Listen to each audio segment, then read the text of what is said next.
Welcome to the Multicultural Mindset broadcast.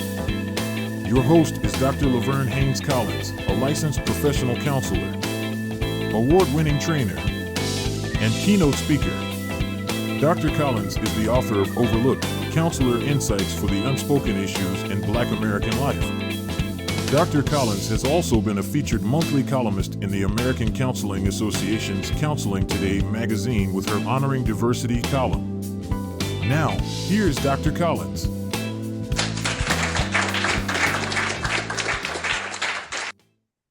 Well, hello, everyone, and welcome to another episode of the Multicultural Mindset.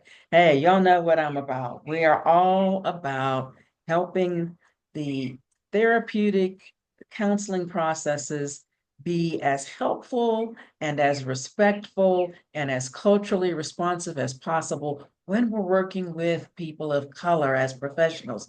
And for the people who come to us, we want to provide a service that is relevant, that it's meaningful, that fits and suits, and is ultimately as effective as we can help the therapy session to be. So I am so excited today about what we're going to talk about. With me today, I have Rayvene Whatley, who is the founder and clinical director, owner of Simplicity Psychotherapy in Atlanta. She is a licensed professional counselor, a nationally certified counselor. She is a clinical supervisor. She is EMDR certified, which means she's certified to work with specific types of trauma in specific kinds of ways. So, Rayvene, thank you so much for being here. Our topic today, we're going to talk about emotional expression in Black folks. Mm-hmm. Emotional expression. Now, I'm going to tell you, I had the privilege of being in a webinar with Rayvene recently, and I was so impressed. I was compelled to ask her to how quickly she could come on and be a guest on this podcast. So, Rayvene, thank you for being with us today. We're glad to have you. I'm glad to be here. Yeah, so I'm gonna jump right in because we're talking about emotional expression in Black folks and what that means in lives and what that means in therapy, because counseling regularly involves helping people to process emotions. Mm-hmm. Mm-hmm. Here's the thing that I have found, and you tell me if you hear the same contradictory messages. We seem to have this duality. Here's the first thing I hear. I hear that, oh, Black people tend to be really emotional. They just tend to be so emotionally expressive. On the other hand, we hear yet another stereotype, so to speak, that says, well, in therapy, Black people have a really hard time getting in touch with their emotions. In therapy, Black people just don't seem to go there. They tend to be more superficial, and you hear these kinds of criticisms. Okay, we don't want to stereotype in any way, shape, or form. We don't want to create generalizations and otherizations. That's not what we're here for. What we're here for is to just talk about emotional expression in Black communities. And yet, while we know each person is different, there is some literature. And I know you've reviewed a lot of that literature on this topic. What do you find, both from just opening up from the literature and from your own experience? What do you find about this duality? Black people are really emotionally charged, emotionally expressive. Black people are emotionally suppressed and subdued in therapy. What is that about? Well, excuse me. A lot of it is just about lack of education, lack of understanding, lack of realization about the experiences that people have. It's funny you mentioned the perspective of Black people being too much or too emotional. In researching for the webinar you mentioned, I came across several videos that spoke from that perspective. Black people are too much, and this is why you suffer from X, Y, or Z. And I found that conversation to be very one-sided and devoid of the context right? And so now let's first say too emotional is relative. What does that even mean? But essentially, when I hear people say you're too emotional, I hear them say, I can't handle your emotions, or I can't manage my emotions around your emotions. Let's get Yes. that off the table first. But essentially, there's a historical context that comes along with that quote unquote too emotional.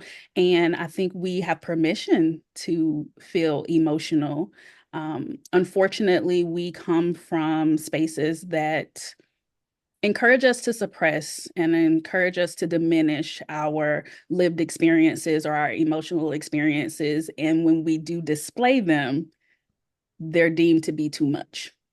And I Yeah. think that's where a lot of that duality comes from, Yeah. lack of understanding and just the lack of permission. Oh, lack of permission. Once again, and we talk a lot about oppression and suppression in the podcast here. Once again, one culture minimizing or suppressing what may be uh, a valid response to a traumatic history or just a personality. It's just okay to be a vivacious, energetic person, a person who allows themselves to be expressive. I've heard people say, "Oh, it's a loud culture." I'm like, well, there's no my home was not allowed. We didn't have loud interactions in my home growing up. What's that stereotype about? You know, is it okay for there to be um, more energy, louder energy in some cases, and depending on who you are? And is it okay for there to be more subtle energy? If that's okay for others, we're dealing once again with helping people to let go of these biases and stereotypes. So I wanted to start there.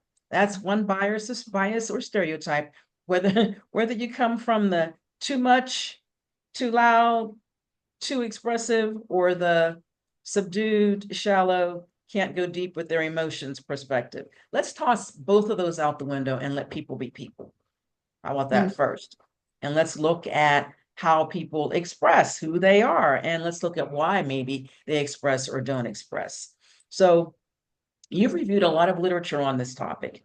Did you find any evidence in the literature that shows differences between the emotions, say, that Black moms and Black moms and white moms may encourage or even suppress? Because we know that from a socialization standpoint or how we learn to live in life, parents are the first, or whoever is the primary caregiver is the first person or persons to influence that Mhm. process. So is there a difference between what the research shows about Black moms and white moms? Yeah, absolutely.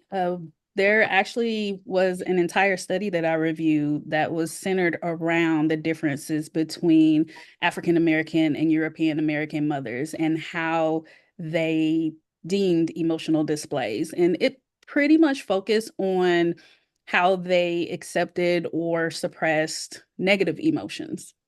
And it was found that the African American mothers were less accepting of displays of Mm, negative emotions as compared to their European counterparts. And it was found that particularly in boys, boys mm, were not allowed to express negative emotions or at a lesser level than the girls were, particularly when it came to anger. mm, What it also found was that these Black moms were less supportive in the instances where anger was displayed or when negative emotions were displayed. However, the caveat, and when we talk about context, the context around it is that this actually reflected a protective strategy. And so, what these mm, mothers sought to do was to prepare their children for the challenges they were going to face in the world, to help them anticipate the societal biases and the stricter consequences that they would be subjected to purely by being in a Black body. And so while it seems as though, or if taken at face value, it may seem as though those mothers were dismissing the values or the just innate responses of their children, they were really seeking to protect them from a force that might be worse than anything that they would provide. Exactly. That's part of Black socialization of children and families, is helping your children know how to feel safe, or stay safe. Maybe not, I wouldn't even say feel safe. You're thinking about more like staying safe. And it makes sense to me that Black moms would even be startled or afraid sometimes. Parents in general, caregivers, might become startled or afraid when their children are displaying emotions that are not accepted of Black people in white spaces, or predominantly white spaces.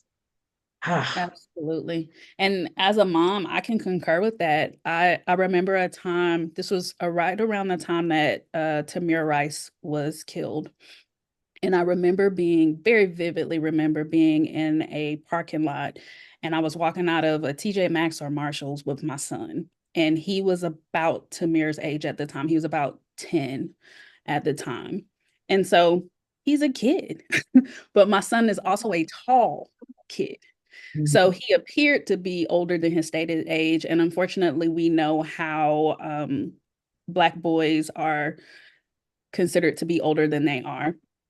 But he was in this playful mood and he was ducking between cars and he's giggling and having the time of his life. And I freaked out. I mm, lost my mind. You can't do that. I need you to stop, because of the things that I know. But then additionally, this had just happened to this young Black boy.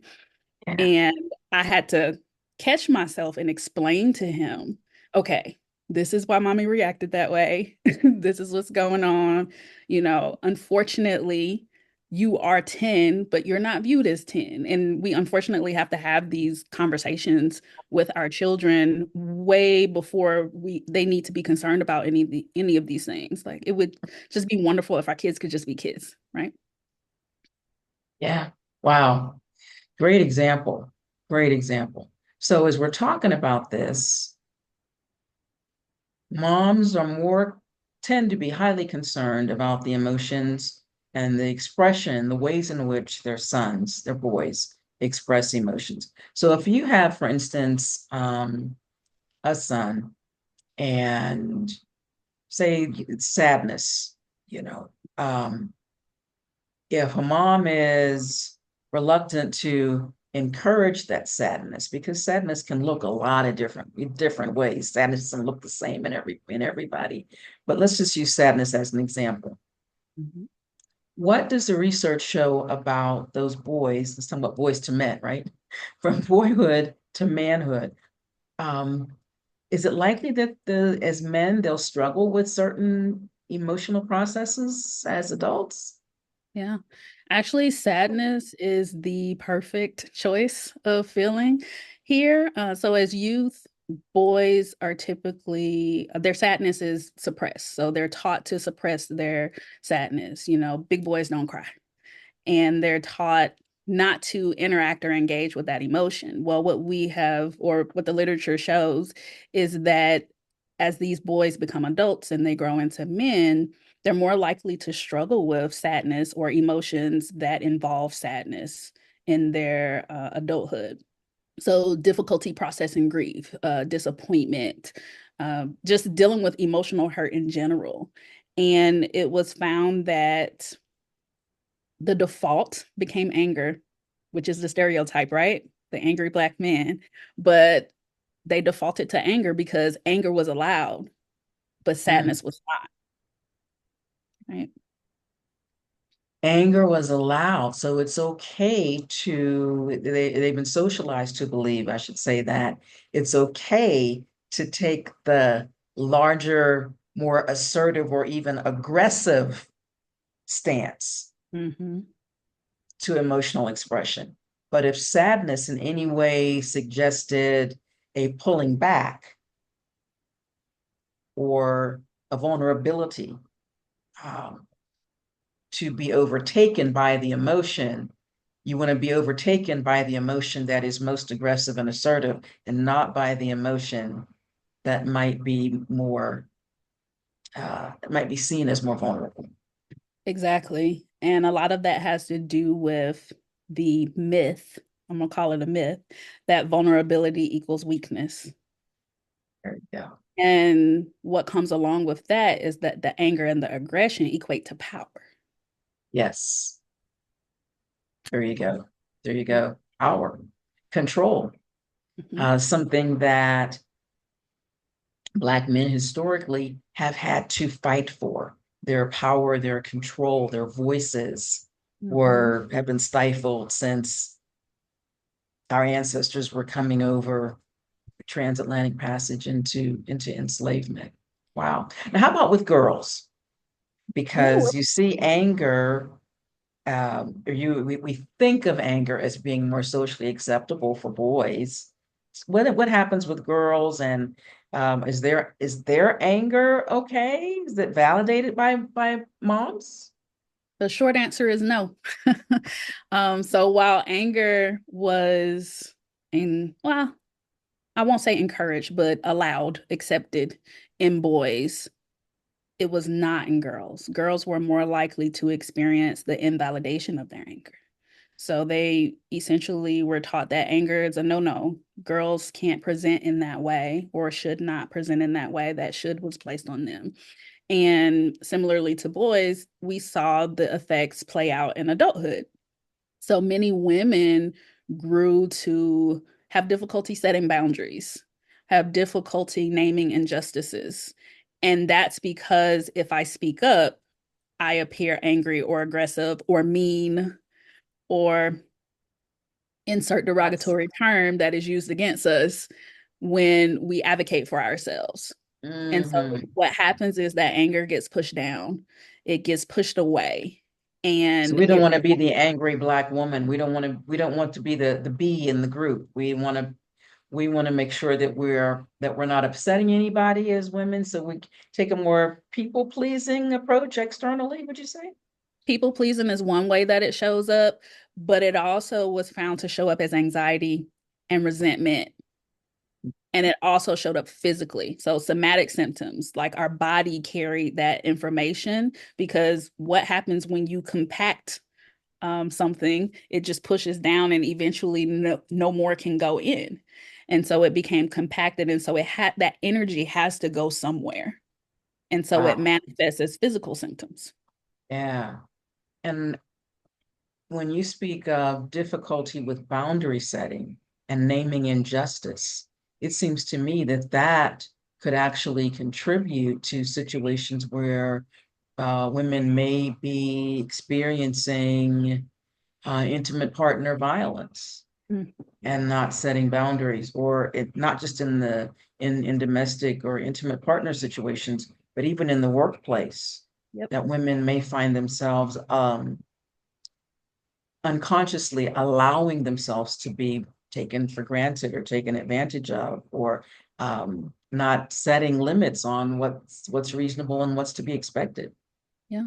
And that's an unintended consequence of a mother's desire to protect her child. Exactly. It is a mother's love, but it sounds like it can actually teach silence if we're not careful.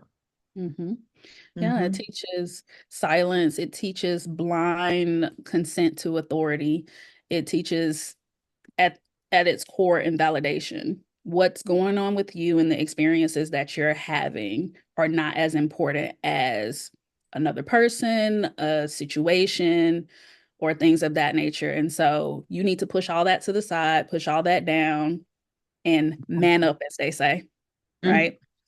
Because we're supposed to push through, and it's idealized in our culture, in Black culture, that you're just supposed to push through. You're just supposed to handle it, and you're not supposed to complain while you're doing it, and you're not supposed to whine, especially. grin and bear. You got it. Mm. By any means By necessary. any means necessary, at all cost, even to yourself. And especially in women, we think of the strong Black woman syndrome. In men, I think we think of the John Henry Mhm. syndrome, where you just keep going. And even if you just wear yourself out and practically kill yourself, or actually have your life end in premature death because of stress and medical complications, as you mentioned, how our bodies physically respond. But here's the thing, and I love the way you said this when I heard you speak. You said Black clients aren't emotionally avoidant. No. They are carrying a lineage of survival strategies that deserve respect. That is so powerful, because just the very term emotionally avoidant or resistant is oppressive. Yes. It is victim blaming. So can you speak about that? That's such a powerful statement. Not emotionally avoidant, carrying a lineage of survival strategies that deserve respect. Please speak to that. Yeah, absolutely. I like to think that that sentence sums it up nicely. Um, Many times when Black individuals don't present a certain way, insert way, but whatever that way is in that moment, they're seen as resistant or avoidant, essentially not a team player, not with the program. And it's not a result of their emotional avoidance, it's the result of strategies that we've learned to attempt to protect ourselves. We've learned those strategies from our lived experiences. We've learned those strategies from the experiences of our elders that have been passed down to us, from witnessing vicariously things that have happened to people. For instance, you mentioned the workplace. If I saw my Black brother or sister speak up in the workplace, and then next thing I know, they were walking out of the door, I'm going to create an association there, and then I'm going to learn not to speak up. Exactly. And yet the workplace is determined to be not safe at that point. Exactly. It's And just not safe. so that strategy actually reinforces older strategies, things that historically our ancestors had to deal with, and how we had to hold our tongues and mind our manners in certain situations. Mm, We were being dehumanized, when mm. men being called boy, full grown man being called boy. Of course, he had many issues with that, but in order to make it through the day, to ensure the safety of his family, he had to do he had to Swallow, suppress it. swallow it. So, yeah, Yeah, he had to suppress it, suppress it. swallow He it. had no choice, because that Mm-hmm. was the best option for him at that time. And thus, those strategies have carried forward in how we teach our children today, sometimes overtly, sometimes it's unspoken. Yeah, yeah. And that, let's shift now into the therapeutic, the counseling session. So Black clients may come into therapy believing emotions are not safe Yes. because, like you've said, that message gets conveyed, if not directly, indirectly. So what might that look like in a counseling session? Mm, And if you can even speak from the standpoint of perhaps both the provider and the practice community member or client, absolutely. so to speak. Um, that presents in a lot of ways, actually, depending upon what the message that individual is carrying looks like. But most often, I would say it looks like silence. It looks like rigidity. It looks like poor communication. Some of that may be because I don't have the language. Some of that may just be because I don't trust this space. I don't know you. Not only do I not know you, I have been taught that I don't talk about my business in these streets. So therefore, you keep it tight. You don't, what happens in the house stays in the house. We've all heard that one. And so essentially it looks like what some therapists would pathologize as resistance. You are resistance to the process, or you are, one of the phrases that therapists often use that I frankly detest is they weren't ready. Now, granted, there's probably some truth to that, but it's used in a very dehumanizing or defensive or judgmental. That's the word I want. Judgmental way. Yep. Um, It's blaming. it's It's blaming. blaming this individual for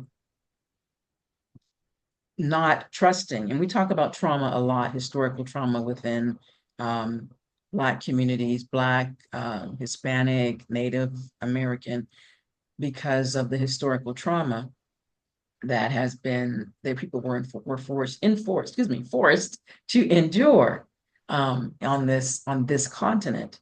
So when someone comes with their natural ingrained protective mechanisms to keep themselves safe, we blame them instead of blaming an oppressive system that has made that protective behavior necessary. We know that trauma damages trust.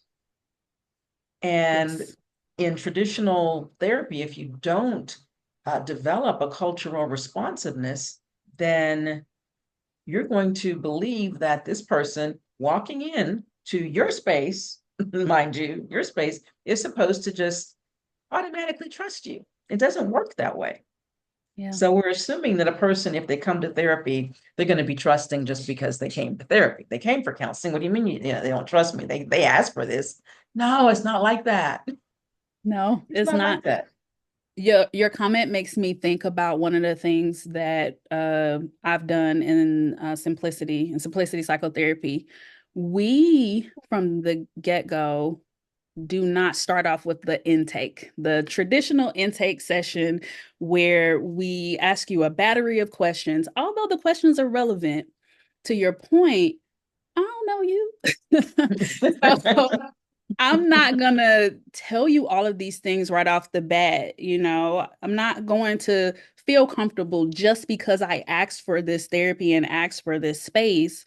It's not reasonable to say, so who was your mama? Who was your daddy? What kind of trauma have you experienced? Where'd you go to school? And all these questions. So particularly to a client who historically has been mistreated in medical spaces or has been taught to mistrust for valid reasons, I'm gonna look at you. I might answer your question, but I probably won't fully answer your question. I'm gonna give you enough to get you off my back. It may or may not be accurate, and you definitely are not gonna get the full detail. So one of the things that we've done is our first session, we're just getting to know each other. We're just having a conversation. If we talk about some of the details, great. If we don't, that's fine too. We need to warm up to one another, actually. You get to ask me questions, as many questions as you like about me, the process of therapy, just in general, how I do therapy. And I prefer in that first session for clients to have a very narrative process. So I don't come in with any set agenda other than tell me your story, and you start wherever feels appropriate to you. You I tell me love the that. pieces that feel relevant. I love that. I think that is culturally responsive. I think it's culturally astute to recognize that a person may not want to just bare their soul, even though they've come for help. They may not want to bare their soul with you. You're a stranger. And to be honest, counseling is still for many people seen as a white space, a white dominating space. And I think you said before that Black clients often show more emotion with their in-group, especially spaces that will feel culturally affirming, than in white dominant spaces. So even when you may be sitting face to face with someone of your racial or cultural identity, it still might be seen as a white space. So you still have to establish trust. Would you agree? Absolutely. What they say, Black folk don't go to therapy. That's a white person thing. And although we are changing that narrative, it's still in therapy in many ways, even when conducted by a Black therapist, still comes from a white lens quite often. And that's what we're trying to change here on the multicultural mindset. Let's Absolutely. adjust the lens and see this person for who they are. I often say that I went to an amazing university for my master's in community counseling, but it was the 1990s. And I learned to do counseling the white way. So I essentially learned to code switch when I'm in therapy, sound white, conduct as white, be white, have white expectations, expect and endorse white values, expect and endorse white family structures, white family lifestyles, European American Eurocentric values, and that, as we now know, is a disservice to anyone else who does Yeah. not identify as white. So, And I find it unfortunate that not much about what you experience has changed. I think there's some programs who've gotten a bit better. The multicultural course is at least required now. yes. And it's more But than one credit. When I was in grad school, it wasn't even a 3 credit course. It was oh one wow. credit. Oh We wow. spent 4 weeks on it. Mm, yeah. And And it was 3 credits focused on isn't enough. So 1 credit one definitely. credit. And it was focused on that old model of cultural competency, not cultural humility, not cultural responsiveness, not being culturally alert, culturally astute, culturally attuned, none of that. It was focused on it was rather delivered from a we, they, an otherizing, stereotyping kind of a lens. And that's why I have this podcast, because cultural competence suggests that once I know some things about a person, I'm competent. And it totally dismisses the fact that in order to really be culturally attuned, I've got to be aware of my own assumptions, presuppositions. I've got to overcome them, set them aside, and I've got to just learn to listen and take into account not to treat a person as a monolithic representation of a larger group or stereotyped in any way, but they're an individual whose lens is shaped by all of their identities. Absolutely. And yeah, so I really appreciate what you're doing with your intake process. I do something very similar, and it builds rapport. And I think, and you may find this too, but when I stopped doing it the way grad school taught me, when it came to people who are from oppressed or minoritized or otherized groups, my retention rates got better. Yes. My word of mouth referrals got better. I can't take all the people that inquire for services because word of mouth, the reputation gets established. Oh, they're good over there. They do good work. She's good. He's good. They're good there. What do they mean by good? They get me. Yeah, absolutely. I too noticed something similar in my practice.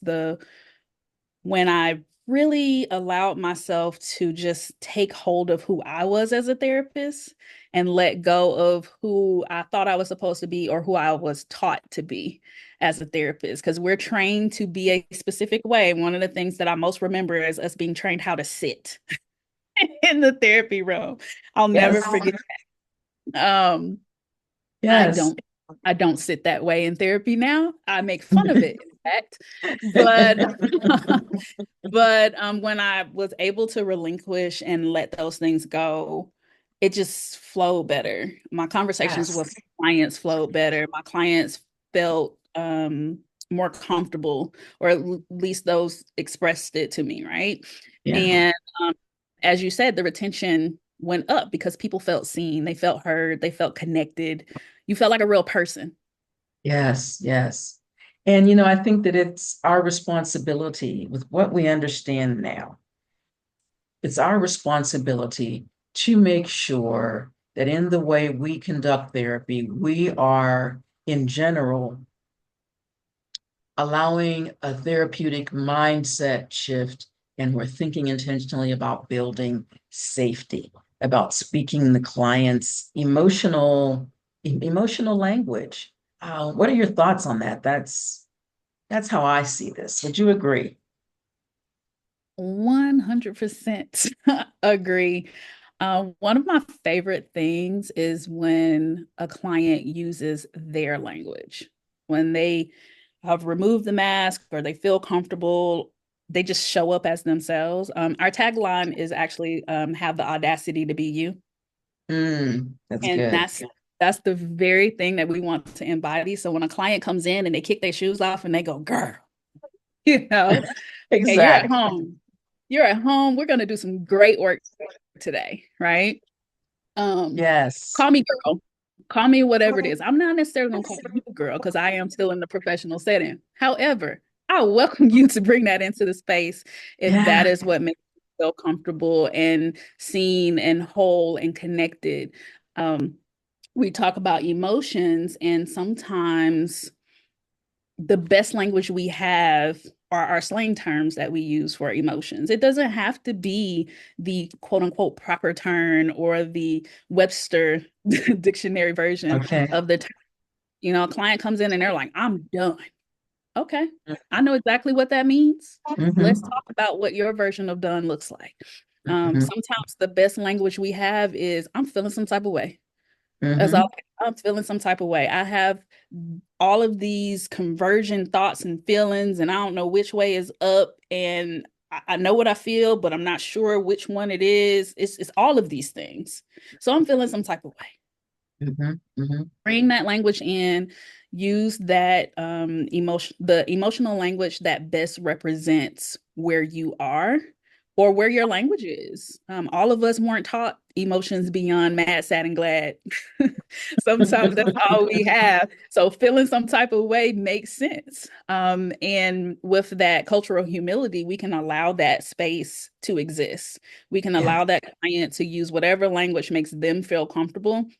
If Yeah. we feel comfortable using that language, we can do so as well. But at the very least, we're just going to honor the space and allow it to be without correcting or giving them the correct term. Well, actually, how you would say that, we're not doing that. Okay. Okay. Okay. They don't have to say they're exasperated. They don't. Nope, I they got you. don't. I I'm got you. I over get it. you. I'm That's over. good enough.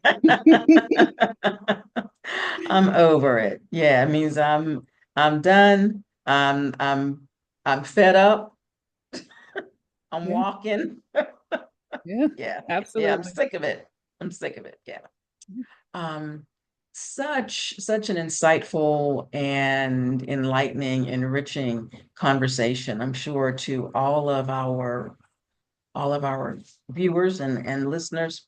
Are there other resources that you have on working with people of color? Any resources that people might be interested in, either as professionals or as members of a community? Mm. Well, the first resource that comes to mind is actually a collection that I started around emotions. Okay. The collection is called Shades of Emotion. And look, I wish I had one right here so I could hold it up for you. But it's a collection of culturally affirming, emotionally focused art therapy books. And essentially, they're designed to help us name and describe our emotional experiences. And within the books, we have a combination of I don't want to call them the proper terms, but the dictionary definitional terms for emotions mixed with AAVE and slang terms. Now, So AAVE, make sure let's define that yes, for those that might not be familiar. yes, ma'am. African American. See, you did that to me, and now I can't get it. But Vernacular essentially, vernacular expression. expression. So that is I'm really bad with those acronyms. But yes, Acronyms. I am too. I'm like, wait a minute, which one does that one mean? But yes, African American vernacular expression. Expressions. And so those terms that we just use in everyday life, petty, done, over it. We named a couple of them throughout this conversation because that's the language that we use. That's the best language for us to understand. But outside of introducing us to terms or reiterating certain terms, what we do in the books is pair it with art therapy. So instead of being cognitive about our emotions, it seeks to help us connect with more creative means of engaging with our emotional experiences. And so the book invites you to complete a reflection, but while you're reflecting, we want you to color and connect with a different version versus journaling. Nothing wrong with journaling, but we get a little too heady sometimes, and we just need to exist or disconnect and not analyze and process. You know, we're therapists, we love a good process. But we want to move away from so much trying to figure out what our emotional experience is versus just allowing it to be. That is so powerful. I'm going to put a link, and I put a picture on the book of the book too at the end of the podcast, so that anyone who's interested can know how to contact you. Do you provide consulting? I know you provide clinical supervision. Do you provide consulting to other practitioners? Yes, I do. In addition to therapy services, I offer supervision to emerging therapists. Simplicity is actually a training practice. So we have a number of therapists who are in various points of training, and we're helping them to become culturally competent therapists, or culturally humble therapists, I should say. And additionally, I provide consulting to other practice owners or just individuals who are curious about how we engage in these spaces or show up with our diverse populations with humility and love and respect. Excellent, excellent. You're doing amazing work, and I thank you for being here today and just sharing out of the abundance of your knowledge and experience. Again, thank you. Our guest today has been Rayvene Whatley. She is the founder of Simplicity Psychotherapy in the Atlanta, Georgia metropolitan area. Rayvene, thank you. Thank you so much. To all of those who are listening, thank you also for joining in today. Remember, we're doing this one step at a time. This is a transformative process as we're working on decolonizing our practices and making our services a better fit. And that begins with the work that we do on the inside with our own understanding, our own knowledge, knowing our own biases, knowing where we're coming from, so that we can first eliminate the barriers that we create as therapists, as counselors, and then we can openly receive and help to build trust with the people that we serve. So remember, we are accepting whole people, all of their identities. We're not putting race and culture on the back burner. We're not putting anything on the back burner. We are inviting people to bring their whole self, however they need to, whatever that means to them, into the counseling space. And that is a multicultural mindset. Until next time, keep practicing with empathy, humility, and a multicultural mindset, and we'll see you next time.